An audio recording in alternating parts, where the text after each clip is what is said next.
노무현 시절에도 지금보다 비쌌다. 송도 아파트 패닉. 이게 2023년 1월 6일 기사입니다.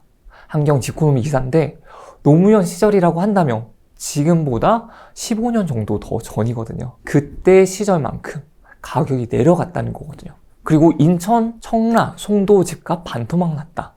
하락세 지속. 왜 이렇게 집값이 반토막이 날까? 왜 하락세가 지속이 될까? 왜 특정 지역을 꼭 집어가지고 이렇게 하락 기사를 낼까라는 의문을 들 수가 있습니다. 근데 송도에 대체 무슨 일이 있길래 이런 기사들이 나오는지 궁금하지 않으신가요? 그래서 한번 제가 이 궁금증을 풀어드릴 수 있는 시간, 그리고 이렇게 가격이 떨어지는 시점에서 우리가 어떻게 해야 되는지에 대해서 좀 말씀을 드릴 수 있도록 하겠습니다. 왜냐면 우리가 이 사실 기사만 보고 끝을 내게 되면 거기서 끝이 나잖아요. 근데 이렇게 끝을 내는 게 아니라 나한테 대입을 해보고 앞으로 어떻게 해 나가야지 아는 게 보다 더 값지다고 생각이 듭니다. 자, 우선 지도를 좀 살펴볼 텐데요. 전 처음 지도를 볼 때 카카오 맵으로 먼저 보는 편이고요. 이렇게 레이어 기능을 사용합니다. 법정 경계를 클릭을 하시면 이렇게 회색 빛깔이 도는데 조금 더 지도를 넓은 곳을 볼 수 있게끔 한번 해볼게요. 이렇게 하면 서울이 다 보이죠. 서울의 구들이 다 보이고 옆에 부천시가 있고 부천시 옆에 이제 인천이 있습니다. 이렇게 좀 경기도와 서울에 맞닥뜨려 있는 곳이 부평구, 남동구, 계양구고요. 바다에 밀접해 있는 곳이 서구, 미추홀구, 연수구라고 볼 수 있어요. 자, 여기서 하나 더, 레이어에서 하나 더 덮어 써보겠습니다. 여기서 지적 편집도가 있는데 여기를 한번 클릭을 해볼게요. 그러면 색깔이 생겨요. 녹색도 있고 파란색도 있고 그리고 빨간색도 있습니다. 이 빨간색이 있는 곳을 보니 빨간색이 중구에 있어요. 서울의 중구. 아, 여기는 상업시설이 많이 있는 곳이구나 라고 생각이 들 수가 있죠. 그리고 강남에 이렇게 빨간색이 정말 많아요. 아, 여기도 상업시설이 많겠구나. 여기 여의도, 아, 여의도도 상업시설이 많구나. 이걸 볼 수가 있고요. 파란색이 더 많은 지역도 있어요. 인천 쪽으로 가보면 여기에 이렇게 파란색이 많습니다. 그리고 그 아래쪽에 시흥 쪽에도 파란색이 많이 있어요. 아, 여기가 반월공단이구나. 시흥의 반월공단. 여기가 인천의 남동공단이 있겠구나.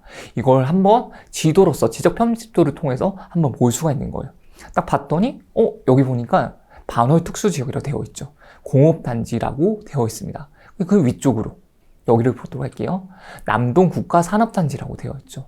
이렇게 산업단지가 위치해 있는 곳이에요. 빨간색들이 있는 곳은 상업시설이 상당히 잘 갖춰진 곳이라고 볼 수 있습니다. 자, 그리고 지금 이제 레이어를 없애볼게요. 지적 편집도를 없애보겠습니다. 그리고 법적 경계도 없애볼게요. 지금 이 지도를 봤을 때 이렇게 좀 어둡게 보이는 부분들이 있어요. 여기도 어둡게 보이죠. 여기 어둡게 보이는 부분들이 있습니다. 그리고 위쪽에 좀 여기도 어둡게 보이죠.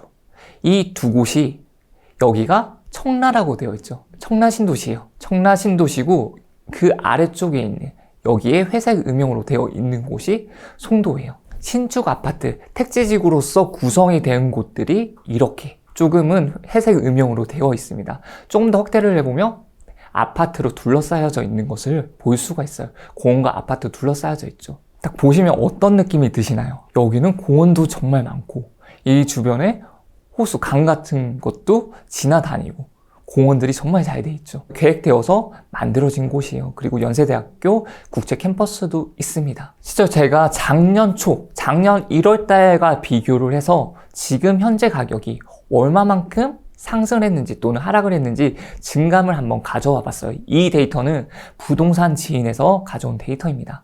부동산 지인에서 가져왔는데 지금 가장 많이 떨어진 곳은 이 아래쪽에 보시면 세종이라는 곳이 있어요.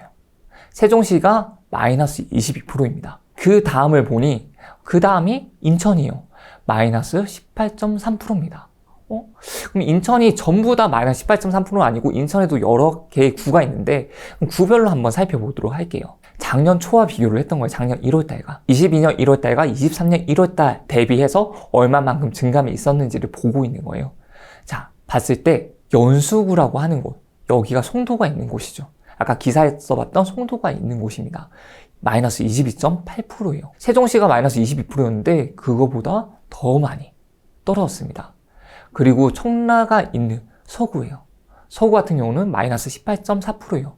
청라 역시 많이 하락을 했습니다. 이렇게 하락을 했는데 왜 이렇게 하락을 했는지 한번 이유를 좀 찾아볼 수 있도록 할게요. 제가 아파트 하나를 가져왔어요.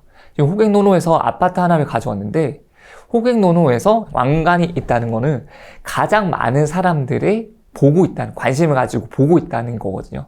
근데 여기가 인천 전체 1등입니다. 월간 1위인데 더샵 송도 마리나베이예요. 과연 왜 이 단지를 사람들이 이토록 관심 깊게 보고 있을까라고 하고 제가 관심 있게 봤습니다. 진짜 여기 한번 뷰를 한번 보도록 할게요. 여기 아래쪽에 보시면 제2고속도로가 있습니다. 여기가 인천대교인데 인천대교가 이렇게 펼쳐져 있는 거죠. 그리고 인천 앞바다가 보입니다. 이 정도로 경치가 좋은 곳이에요. 가격을 보도록 할게요. 더샵 송도 마리나베이. 이 아파트가 지금 3,100세대 대단지 아파트고요. 2020년 7월에 입주를 했어요. 그래서 4년 차인 아파트입니다. 이제 여기 가격을 보시게 되면 2022년 4월에 11억 4천에 거래가 됐어요. 그런데 2023년 1월 지금이죠. 6억 2천에 거래가 됐습니다. 불과 9개월 만에 5억 2천만 원이 가격이 하락을 했어요. 이게 퍼센테이지 따지면 45.6%인데 이게 적은 숫자가 아닌 거예요. 인근에 있는 아파트들도 같이 하락하고 있는데 이렇기 때문에 기사에서도 송도 집값이 조금 이상이 있다. 이렇게 갑자기 떨어지는 게 이상하다 라고 보고 있는 겁니다. 실제로 기사에 나왔던 노무현 정부 때보다 더 떨어진 아파트를 한번 보도록 할게요. 여기 아파트 송도 풍림 아이원 1단지입니다. 여기 아파트를 한번 보자면 1024세대. 여기도 대단지에 속하는 거죠. 1000세대가 넘는 대단지예요. 여기는 2005년 7월 시기고 그리고 19년 차 아파트입니다. 여기 아래쪽을 보시면 제가 2007년도를 기준으로 한번 체크를 해봤어요. 2007년 11월입니다. 그리고 지금 2023년 1월 15년 2개월 동안 가격의 등락을 보니 2007년도에 많이 올랐었죠. 그러다가 좀 하락을 하다가 다시 보합을 하고 다시 또 상승을 하고 거의 8억이 넘는 가격까지 갔다가 다시 급격하게 떨어져 버렸어요. 그래서 실제로 2007년 11월 때 가격이 5억 5천인데 지금 2023년 1월의 가격이 5억입니다. 실제로 2007년의 가격보다 5천만 원이 더 떨어지게 된 거죠. 실제 인천에 왜 이런 일이 생긴 걸까요? 2007년보다 더 싸진 송도 왜 그럴까요? 여기에 대한 대답을 찾으셔야 합니다. 왜 이렇게 가격이 떨어졌는지 알아보도록 할게요. 지금 많은 분들이 가격이 떨어진 이유에 대해서 금리라고 이야기를 합니다. 금리라는 부분에 저도 물론 동의를 해요. 금리가 지금 이 시기 2021년 후반부터 금리가 급속도로 올랐습니다. 지금 2003년도부터 금리를 나타냈는데 지금처럼 경사가 급하게 상승한 적 없었어요. 이 금리가 부담이 되니 이제 매매라든지 전세 시장도 위축될 수밖에 없습니다. 그래서 가격이 내려가고 있죠. 근데 금리만으로 이렇게 이야기를 할 수 없는 건 실제 이렇게 지금 현 상황보다 금리가 높았던 적이 있었습니다. 근데 그럼에도 불구하고 매매 가격이라든지 전세 가격이라든지 올랐어요. 물론 금리라는 게 매매 시장, 전세 시장에서 좌지우지하는 역할을 하지만 전부는 아니라는 거 알고 계실 거라 생각합니다. 여러 가지 부동산 가격을 결정하는 요소는 여러 가지가 있어요. 사람들이 사자, 팔자 하는 심리의 영향도 있을 수도 있고 또 금리의 영향도 있을 수도 있습니다. 그런데 지금 인천에서는 이 한 부분을 꼭 기억을 해주셔야 돼요. 금리의 영향은 공통적입니다. 인천이 다른 지역 대비 유독 많이 빠지고 있는 중인데 여기서 왜 많이 빠지고 있는지를 아는 것이 중요해요. 인천의 공급을 좀 살펴보도록 하겠습니다. 인천의 공급을 살펴보게 되면 지금 1990년도부터 인천의 공급을 가져왔어요. 매매 지수가 지금 주황색으로 표기되어 있는데 이건 인천의 매매 지수입니다. 그리고 푸른색은 인천의 전세 지수예요. 이 1990년도부터 2026년도까지 지금 2023년의 공급처럼 많았던 적은 없어요. 인천의 인구수가 300만 명이 조금 안 됩니다. 그러면 인구수 대비해서 이제 실제로 늘어나는 가구수 그리고 멸시되는 주택수 이런 걸 포함했을 때 새롭게 신규 공급돼야 되는 아파트를 봤을 때 주택수를 봤을 때 약 15,000세대라고 볼 수가 있어요. 이 15,000세대를 쭉 꺼도 지금의 같은 공급은 없어요. 2022년과 2023년은 4만 세대가 넘는 공급입니다. 이렇게 지금 인천에 공급 폭탄이 쏟아지고 있어요. 인천에 공급 폭탄이 쏟아지게 되면 어떤 문제가 있는지를 잘 보시면 좋은데, 공급이 많이 쏟아지게 되면 전세 가격이 내려가게 돼요. 왜냐면 지금 이제 공급이 많이 몇천 세대가 되는 입주가 있어요. 입주가 있고 이 사람들 중에 실제로 거주하는 사람도 있겠지만 실제로 거주하지 않고 전세 또는 월세를 주려고 하는 사람도 분명 있을 겁니다. 그래서 전세를 내놓게 되죠. 전세를 내놓는데 이렇게 만기, 전세 잔금 일자가 다가서게 될수록 사람들이 내 전세가 안 나가네? 그럼 전세 가격 좀 내려야지 하다가 보면 전세 가격이 생각을 했던 것보다 더 많이 내려가 있게 되는 걸 경험하셨을 거예요. 그렇게 되면 주변에 있는 아파트들도 이렇게 생각을 하는 거죠. 이거 봐라. 내가 생각을 했을 때는 이 가격이 아니라 좀 더 높아야 되는 가격인데 신축 아파트 가격, 전세 가격이 내려가니까 내가 지금 이 아파트랑 경쟁을 하게 되면 메리트가 없어지게 되잖아요. 그러다 보니까 내리게 되는 거죠. 내리게 되게 되면 많이 내리지 않는 가격이 비슷하게 되면 신축으로 가겠죠. 근데 가격이 만약에 정말 메리트 있는 가격까지 내리게 되면 구축까지 가겠지만 그렇지 않을 때는 신축 쪽으로 먼저 몰리게 되는 걸 볼 수가 있습니다. 그렇기 때문에 전세 가격이 전체적으로 내려가는 그런 현상들이 될 수가 있고, 그리고 전세가 떨어지게 되면 매매값까지 같이 영향을 끼칠 수가 있는 거예요. 이렇게 시장을 보게 되면 전세가가 오르고 있을 때 매매가를 치고 올리는 경우가 있고요. 그리고 전세가가 내려가면서 매매 가격을 같이 끌고 내려가는 경우가 있어요. 지금 현재 인천은 공급이 정말 많은 구간이에요. 이 공급이 많다는 것이 어느 정도인지를 한번 보도록 하겠습니다. 그럼 인천의 공급은 얼마나 많은 것일까요? 지금 여기 수도권 사진을 딱 띄워뒀어요. 서울이 있고 경기도가 있고 인천이 있습니다. 우선 서울을 보도록 할게요. 서울 인구는 943만 명이에요. 공급은 7만 7천 세대 정도가 돼요. 다음은 경기입니다. 인구는 1359만 명, 공급은 29만 2천 세대 정도가 됩니다. 자, 그러면 저희가 보고 있는 인천은 어느 정도일까요? 인천을 보게 되면 인구가 297만이에요. 그런데 공급은 11만 4천 세대입니다. 서울 대비 인구 같은 경우는 3분의 1보다 더 적어요. 그런데 공급은 11만 4천 세대로 서울의 공급이 7만 7천 세대보다 훨씬 더 많은 거죠.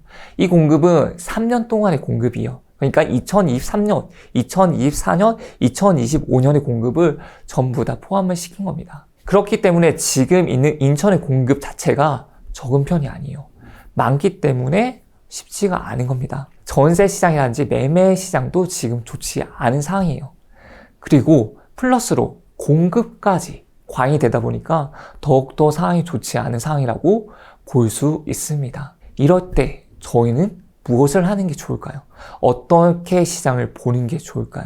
이 부분을 잘 보시면 좋을 것 같습니다. 공급이 이렇게 많은데 어떻게 해야 하는 거야? 관망을 할 사람과 내 집 마련을 하고 싶은 사람이 분명 있을 겁니다. 관망을 하겠다는 사람은 내가 지금 시장을 보면서, 또는 청약을 노린 사람은 청약할 시장을 보면서 보고 있는 거죠. 그리고 내 집 마련을 하고 싶은 사람은 그래도 나 지금 그래도 내 집 마련할래, 지금 정도면 많이 떨어진 거야 라고 생각하시는 분이 있을 거고, 그리고 내가 지금 전세 만기가 끝났는데, 월세 만기가 끝나는데 이제는 나도 내 집에서 조금 편안히 살고 싶어, 이사는 그만하고 싶어 라고 생각하는 사람이 있을 수도 있어요. 이 두 가지 관점에서 제가 어떻게 좀 시장을 바라보면 좋을지에 대해서 말씀드리겠습니다.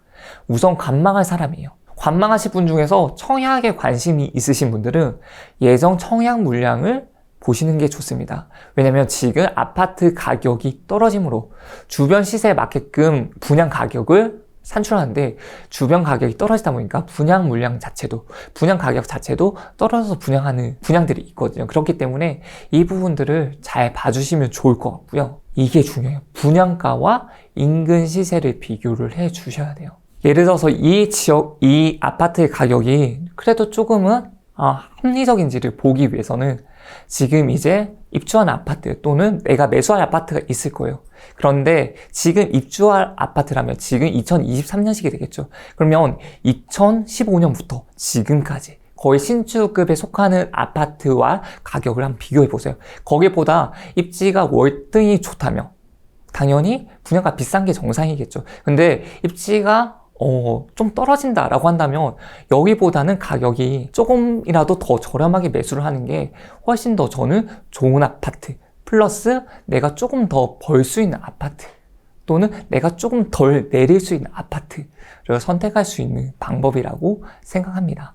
그래서 항상 비교를 하실 때 만약 이 지역에 대장 아파트가 있어. 그럼 대장 아파트가 가장 비싼 아파트가 되겠죠. 이제 그 아파트를 기준으로 잡아두고 그 아파트의 옆에 있는 아파트, 옆에 있는 아파트, 옆에 있는 아파트. 수도권 같은 경우는 거의 대부분 수요들이 그래도 어느 정도 많이 있는 편이기 때문에 가격이 이렇게 가요. 기존 가장 랜드마크 아파트가 가장 가격이 비싸다고 한다면 이 주변으로 해서 가격이 이런 식으로 흘러가게 됩니다. 그러면 가격이 이런 식으로 흘러가는데 가끔 가다가 가격이 이렇게 가다가 하나가 쑥 꺼져 있는 데가 있거든요. 그런 아파트들이 있다면 그건 급매라고 볼 수가 있는 거죠. 그런 아파트들을, 그런 주택들을 잘 찾아서 매수하시면 좋을 것 같습니다. 그리고 공급 현장을 직접 확인을 해주셔야 돼요. 많은 분들이 이제 청약이 나와요. 청약이 나오게 되면 분양하는 곳이 어딘지도 모른 채로 이제 그냥 자연스럽게 내 손이 청약홈에서 청약을 하시는 분이 있어요. 근데 그렇게 하시면 안 됩니다. 만약에 모집 공고가 떴어요. 그럼 모집 공고를 보고 여기 위치는 어디구나. 여기 한번 가봐야지 하고 주말에 한번 가보세요. 가보시고 여기에 인프라가 어떻게 갖춰지고 여긴 지금도 인프라 갖춰진 곳이 아니면 나중에 갖춰진 곳이야 보실 수가 있잖아요. 그리고 인근에 유해시설이 있는지 없는지도 확인할 수가 있습니다. 그리고 여기 들어섰을 때 내 아이 학교는, 중학교는, 고등학교는 어떻게 갈 수 있는지까지도 확인할 수가 있겠죠. 이런 부분들을 다 확인을 해 주시면서 이런 공부를 하시면서 관망을 하시는 거예요. 관망할 때 관망하는 걸로 끝이 나면 안 되겠죠. 관망할 때도 관망할 전략이 있어야 되는 겁니다. 저는 이 전략을 이렇게 말씀을 드리고 싶어요. 그리고 내 집 마련을 하고 싶은 사람은 입주 아파트 시세를 확인을 합니다. 지금 입주가 되는, 전매가 풀리고 이제 분양권을 살 수 있는 아파트도 분명히 있겠죠. 그리고 내가 살 수 있는 기축 아파트들도 있습니다. 이런 아파트들의 시세를 꿰고 있는 게 중요해요. 그래서 입주 아파트와 기존 아파트의 시세를 확인을 해 주시는 게 좋아요. 지금 인천에서도 마찬가지, 송도에서도 마찬가지예요. 신축 아파트, 아직 입주하지 않은 아파트입니다. 그리고 입주하는 아파트가 있어요.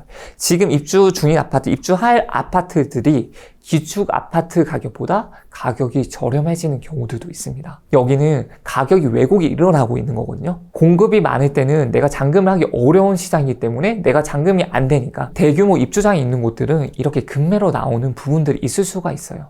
지금 송도, 인천 지역도 마찬가지가 될 거고 또 공급이 많은 지역이라고 한다면 대구 지역도 있어요. 대구 지역도 보게 되면 대구에 있는 지역의 아파트도 이렇게 볼 수가 있는 거예요. 실제로 지금 분양을 하고 입주를 하는 아파트임에도 불구하고 2년 정도, 3년 정도 전에 지어진 아파트랑 가격이 비슷하거나 또는 그 아파트 가격보다 1, 2억이 더 싼 아파트들도 있습니다. 이런 아파트들을 잘 캐치를 해보세요. 그렇게 한다면 내가 이 가격이 떨어질지 오를지는 몰라요. 근데 지금 가격의 구간 자체가, 이 가격 자체가 저렴하다는 확신이 있다면 이때는 매수를 해도 되는 거죠. 내 집 마련을 지금 생각하고 있으신 분이라면 이 부분, 현실적인 가격을 보셔야 돼요. 지금 가격이 싼지 비싼지를 이제 인근에 있는 아파트, 인근에 있는 신축, 구축, 그리고 조금 입지가 비슷한 곳에 있는 아파트들까지도 같이 비교를 해주면서 여기 아파트가 비싼 구간인지 싼 구간인지를 확인을 하고 나서 이제 매수까지 이어지셨으면 좋겠어요. 그래서 저는 이제 관망할 사람도, 이제 이 시장을 지켜만 보고 싶으신 분들도 이 시장 속에서 내가 어떤 걸 얻어가야 될지, 또 내가 어떻게 액션을 취해야 될지 그 계획을 세우시고 행동으로 옮기시면 좋을 것 같고요. 그리고 내 집 마련을 하고 싶으신 분이 있다면 내 집 마련을 하기 전에 꼭 지켜야 되는 부분들이 있습니다. 실제로 이 아파트가 내가 충분히 감당 가능한 가격인지, 그리고 이 아파트가 그래도 저렴한 구간인지, 이 구간들을 좀 보면서 매수를 하시면 좋을 것 같다는 생각이 듭니다. 그리고 마지막, 이 가격의 왜곡이 있는 단지는 특히나 상승장보다는 하락장 때 좀 많이 있는 편이거든요. 하락장에서 많이 가격의 왜곡이 일어나는 이유는 많은 사람들이 이제 내 집 마련을 하거나 집을 매수를 할 때 꼭 필요에 의해서 매수를 하시는 분들이 많이 생겨요. 근데 필요에 의해서 매수를 하다 보니까 내가 한 지역을 찝어두고, 나 여기서 거주할 거니까 여기서 봐야지. 여기서 저렴한 가격의 아파트를 매수해야지. 라고 생각하시는 분들이 많아요. 근데, 저희 생각할 때 조금은 더 넓은 범위에서 보시면 좋을 것 같아요. 내가 이 지역에 거주를 한다고 할지라도 이 지역이랑 비슷한 입지 아파트가 얼마 정도의 가격인지, 그리고 하나 더, 이 아파트의 가격이라면 내가 어느 지역의 아파트 조금 더 상급지까지 올라갈 수 있는지 없는지도 같이 확인을 하고 매수 선택을 하시면 보다 더 좋은 선택을 하실 수 있다고 생각합니다. 네, 지금까지 송도 쪽을 알아봤습니다. 많은 분들이 이제 전세를 거주하시면서 전세금을 돌려받을 수 있을지, 내가 살 수 있는 곳들, 안정된 생활을 할 수 있는 곳이 있을지 걱정하시는 분들이 정말 많이 있습니다. 기회가 왔을 때 기회를 잡기 위해서라면 미리 준비를 해야 되는데 그런 준비를 하기가 쉽지가 않아요. 특히나 하락장 때는. 그런데 제 주변, 제가 아는 많은 사람들이 하락장 때 준비를 해두고 그리고 상승장 때 결실을 맺는 걸 많이 보았습니다. 실제로 지금 목표가 생기고 내가 어떤 걸 해야 된다는 그런 생각을 가지고 있을 때는 시작을 해야 돼요. 그 시작에서 제가 도움을 조금은 드릴 수 있을 것 같습니다. 지금 시장이 비싼지 싼지, 그리고 내가 매수해야 될 타이밍인지, 지금 이 순간에 내가 잡아야 될 기회인지, 이런 부분에 대해서 궁금하다는 생각이 드신다면 아래 배너를 제가 링크에 걸어두도록 하겠습니다.